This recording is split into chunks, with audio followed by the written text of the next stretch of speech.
Hi friends, வாங்க இன்றைக்கி நம்ம ஹெல்த்தியான தட்டைப்பயிர் சாதம் எப்படி செய்யலான்னு பார்க்கலாம். ஒரு குக்கரில் தேவையான அளவு எண்ணெய் ஊற்றிக்கோங்க. எண்ணெய் நல்லா காஞ்சதும் கொஞ்சமாக கடுகு போடுறேன். கடுகு பொரிஞ்சதும் கொஞ்சம் ஜீரகம், கொஞ்சம் சோம்பு போட்டு தாளித்து விட்டுக்கலாம்.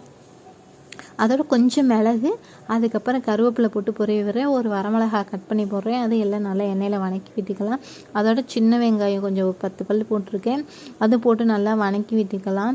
வெங்காயம் நல்லா கண்ணாடி பதம் வர அளவுக்கு போட்டுக்கலாம். ஒரு பூண்டு பல் 4 போட்டிருக்கேன், தட்டி போட்டிருக்கேன். பூண்டு தட்டி போட்டால் தான் நல்லா வாசமாக இருக்கும். அது நல்லா வணக்கி விட்டுட்டு ஒரு தக்காளி மீடியம் சைஸ் போட்டிருக்கேன். அது நல்லா வணக்கி விட்டுக்கலாம்.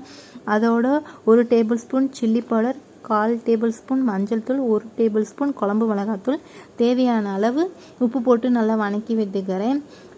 நான் தட்டைப்பயிர் 2 மணி நேரத்துக்கு முன்னாடி ஊற வச்சு வேக வச்சு எடுத்திருக்கேன். அதையும் ஆட் பண்ணிக்கிறேன்.